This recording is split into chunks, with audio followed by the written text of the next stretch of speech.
Okay, so welcome back. We just ended the last one with number 9. So again, I'm going to go ahead and work through 11 through 17 just to make sure that you have these down. They do get a little bit more complicated as we go. So number 11 has a lot of steps to it. So we'll just work through those. So again, as I said, I'd like to highlight my actual function that I'm solving for, the exponential part of it. So it's just like an equation. If you think of that, this is just like 8x minus 10 equals 51. So if you're struggling a little bit, think of it that way. Okay? And so we're going to go ahead and move the 10 over. And again, according to which class you are in is the expectation of some of this work. So again, here's my function still. So I'm going to go ahead and divide that 8 off. And then I'm going to run that in my calculator, which I know it's not going to come out even, so I am going to probably need to do some rounding on there.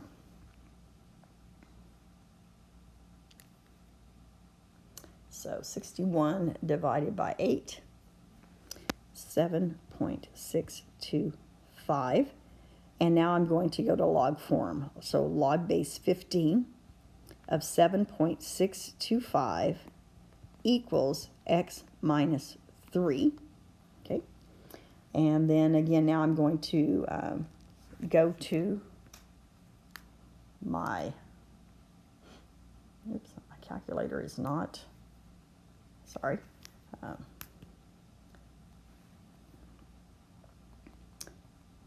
Okay, so we're going to put in log of 7.625 divided by log of 15.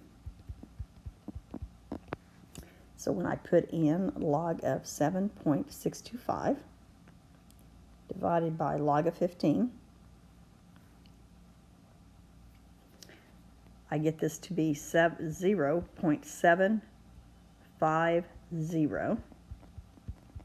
And then we're just going to add that 3 over. So my final answer would be 3.750. Now don't drop the 0 off because I do need it out to the thousandths place value even if it is a 0. Okay, so next one, 13.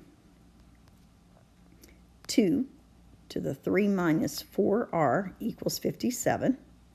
Now, again, all of this is my exponential. So in this case, I'm going to go straight to log base 2 of 57 equals 3 minus 4r. I'm going to put that in my calculator as log of 57 over log of 2.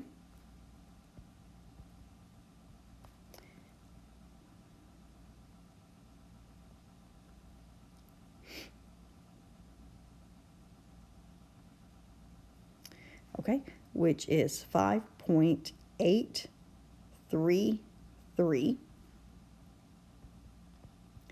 And then I'm going to move my 3 over.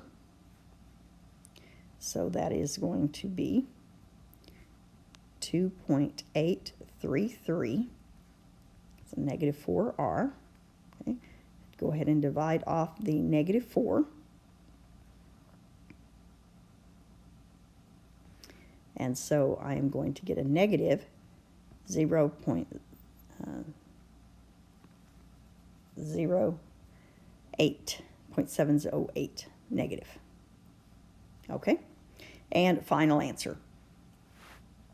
Okay, see if we can fit some of these on here. Number 15, whoops, sorry, number 15. I don't know if I'm going to have room for all of these. So we might stop here on 15. Guess I could have done 17 for you. Okay. Okay, so again, here is my exponential piece of it. My first step would be to move the 8 over. And that is 64. And now I'm going to need, all I've got left is my exponential. So here's all of this goes to my exponential. And be sure you are writing that as an exponent up there, the negative 10p minus 8, so that you don't confuse yourself as to what you have. I'm going to go to log form. Okay, so log of base 7 of 64 equals negative 10p minus 8. And again, hopefully it makes sense to you why we go to the log form, because again, when the variable is in, my thing I always say is when the x is in the exponent, you got to go to log. Okay, when x is in the exponent, go to log. Okay, I'm going to run that in my calculator. Again, so log of 64 over log of 7. And let's get that in the calculator. So log of 64 divided by log of 7. That is 2.137. Okay, so let's move our 8 over. So I've got 10.137 equals a negative 10p. Let's divide off the negative 10.